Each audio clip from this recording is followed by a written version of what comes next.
anchor ourselves first. The current situation, because like you said, it's pretty spectacular, the immediate goal is clear enough. Get that third win. Secure a third consecutive win in the Champions League phase, hosting Atletico Madrid. Simple on paper. And their performance up to now, it's been incredibly disciplined, hasn't it? Mm-hmm. The source material we looked at shows those two very clean 2-0 victories. Yeah, Athletic Club first, 2-0. Right. Defeated Athletic Club 2-0, then followed it up.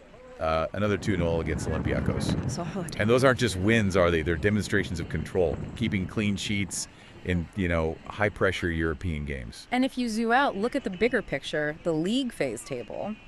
Those results put Arsenal 5th overall. Which is a strong position. That standing, plus those flawless wins, it really establishes them as a dominant force early on. Yeah, and what really stands out to me, looking through the notes, is just how rare that achievement is. Okay. The sources highlight that Arsenal is one of just 6 teams still holding on to that 100% record in the league phase. Only 6.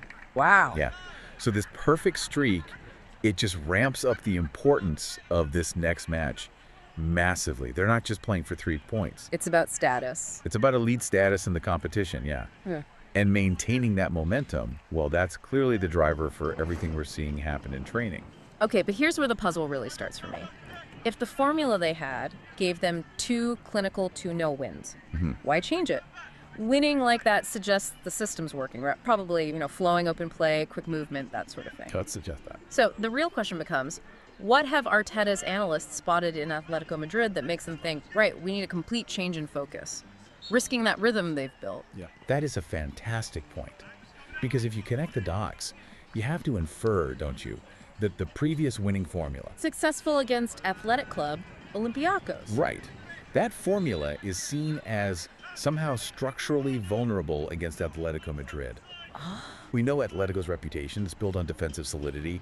They often use that deep, compact block, incredibly organized. Not easy to break down. Not at all.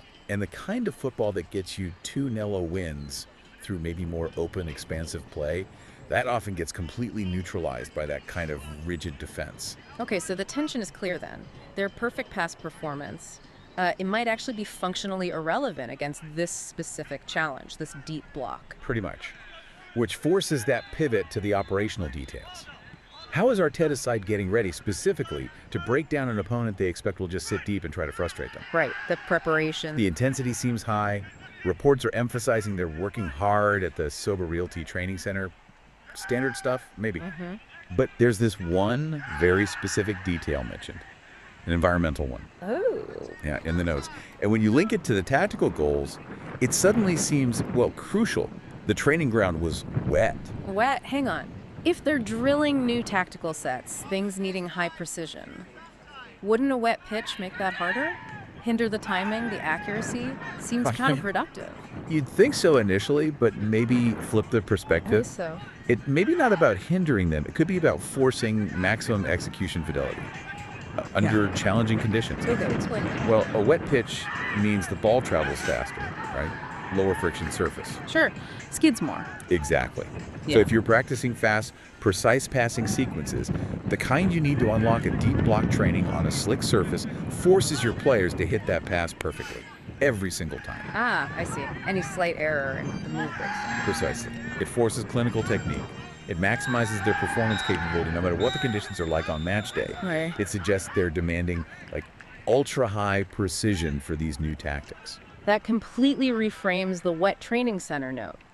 It's not just weather reporting. Wow. It's a controlled environmental challenge designed to stress test these new strategic ideas. About on. And speaking of strategic concepts, the sources, they highlight 2 core areas of practice, don't they? Things they're drilling repeatedly for this match. Exactly right. The 2 crucial areas mentioned are new tactical sets and set pieces. New tactical sets. And the emphasis on new in those tactical sets, it just confirms they are introducing specific changes.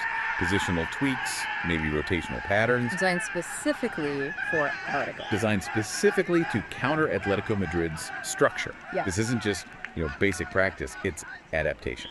specific adaptation. Okay, let's focus on those new tactical sets first.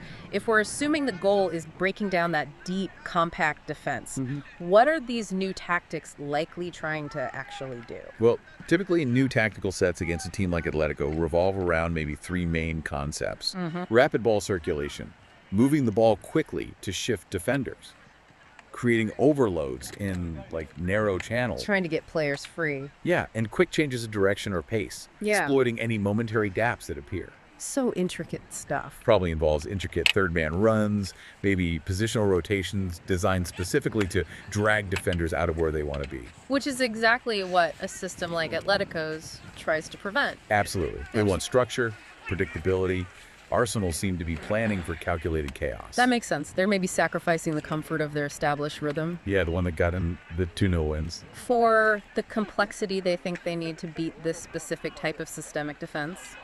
Okay. But what about the other part, the set pieces?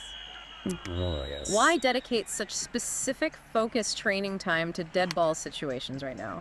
Well, think about it. When you face a defensive masterclass, goals from open play can be, well, luxuries. Yeah. Hard to come by. Set pieces, by their very nature, they neutralize the opponent's organized defensive structure.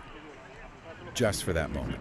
It's momentary chaos. An opportunity. A big one. By drilling set pieces intensively, they're clearly identifying marginal gains.